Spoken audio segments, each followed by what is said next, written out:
come back to Altrincham, have they got a big enough squad?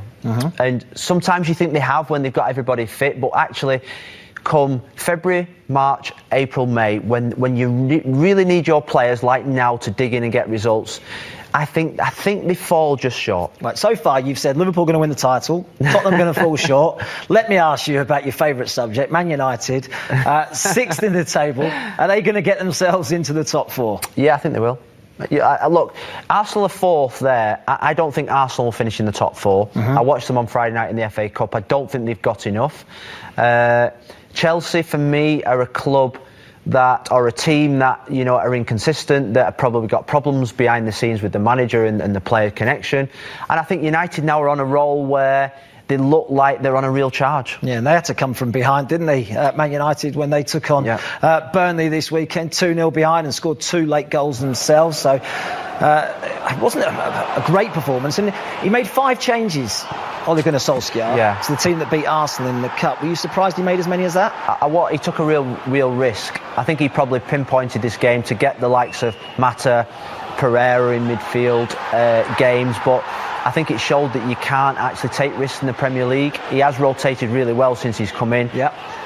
That we'll look at later. That's another one for Dermot. Yeah, that's a one for Dermot Gallagher later. But what I would say is that they showed character to come back, and I thought they were going to struggle once they went 2-0 down.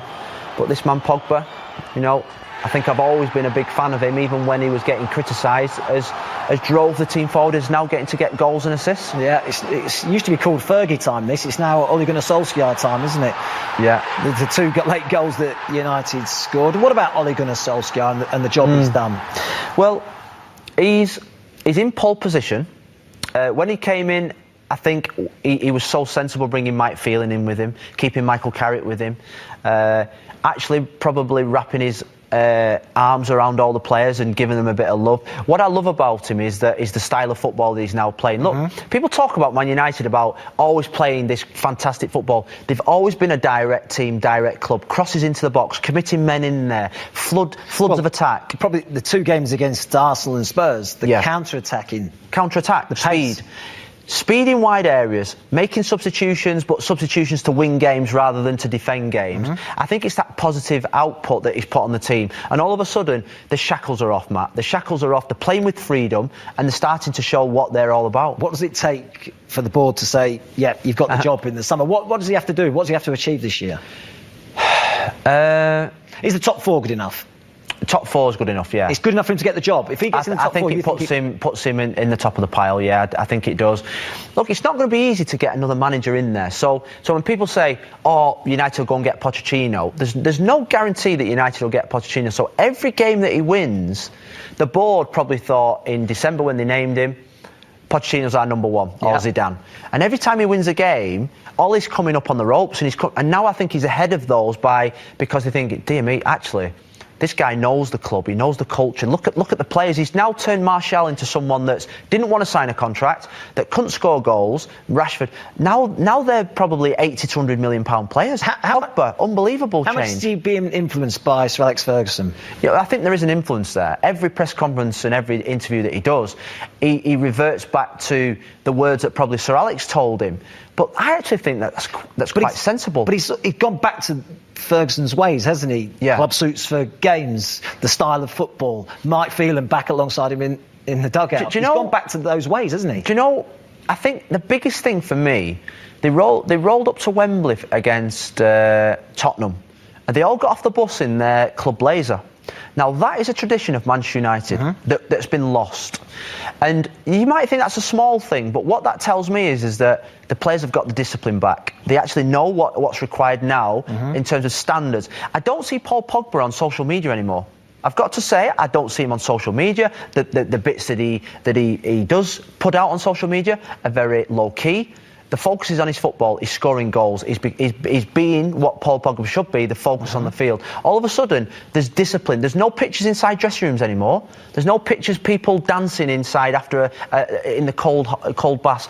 There's discipline back in the club. There's happiness back in the club. I think he's restored order. I think that the happiness is best seen on the bench, actually. Yeah. You know, when the goals are scored, all of a sudden everyone's up, aren't they? Celebrating, cuddling each other. The strength of a team is the bench, and And the bench is, you see, all of a sudden, when United score, Ollie, Mike Phelan, Michael Carrick, Kieran McKenna, all celebrating together, the goalkeeping coach, all celebrating together. That never happened. Yeah. That never happened over the previous manager or the one before that. So that's a change. That's what Sir Alex used to do.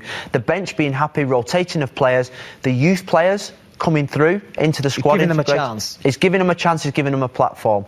And actually, the mentality of two centre-forwards playing, not working, get another two centre-forwards on. Newcastle away, it wasn't working, they weren't playing well. Who comes on? Sanchez and Lukaku. It wasn't let's see out this game 0-0. Let's get on, try and win the game. Take risks to win games of football. That dates back to Samat, Tommy Docherty, Wilf McGuinness. That is embedded in the club, and that now has been restored. Well, there's no doubt about it. United are in good form, aren't they? And they are pushing for that top four place. So too Arsenal as well, and they've found themselves into the top four after Chelsea's big defeat last night, and they beat Cardiff Tuesday night and just about got the job done, didn't they? Just about, yeah. They've been a little bit up and down recently in terms of the form. That was obvious penalty. Aubameyang, who continues to score. He is a proven goal scorer. He scores. Sometimes I watch him and he doesn't take part in games, and then he always ends up scoring goals. I think he is a top striker. Him and Lacazette up front, I think, it's a good pair, isn't it? It's a good pair. Look, I think without them two, Arsenal would probably be 7th or 8th. I really do. I think, but them two are the difference for that team. I think it gives them a platform. It gives them a chance of maybe challenging for a Europa League final medal, and challenging for a top four place. They're just not quite strong enough defensively, are they? That's their biggest problem, isn't it? I think out of the top 6, they are the weakest team. I watched them on Friday night against Manchester United, and still there's a defensive frailty. Still, they look wide open in midfield. I know Torreira's done really well, but there's still that problem of where is the steel in that team?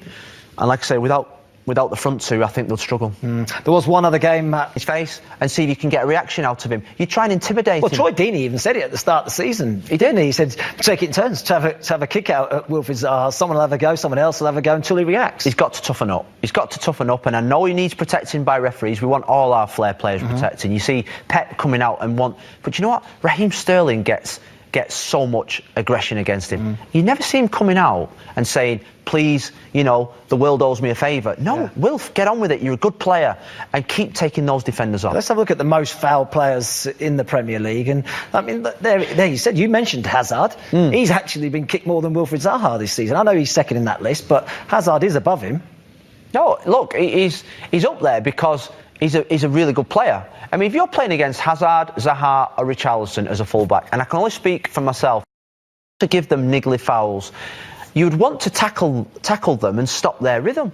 Now, with Zaha, he's got to say, Roy Hodgson's got to pull him in and say, right, I will protect you. I will go public and I will make sure we put pressures on the referee.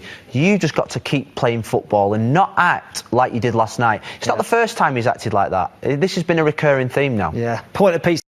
Come back to Altnum. Have they got a big enough squad? And sometimes you think they have when they've got everybody fit, but actually come February, March, April, May, when you really need your players like now to dig in and get results, I think they fall just short. Right, so far you've said Liverpool going to win the title, Tottenham going to fall short. Let me ask you about your favourite subject, Man United, 6th in the table. Are they going to get themselves into the top 4? Yeah, I think they will. Yeah, look, Arsenal are 4th there. I don't think Arsenal will finish in the top 4. I watched them on Friday night in the FA Cup. I don't think they've got enough. Chelsea, for me, are a club or a team that, are inconsistent, that have probably got problems behind the scenes with the manager and the player connection. And I think United now are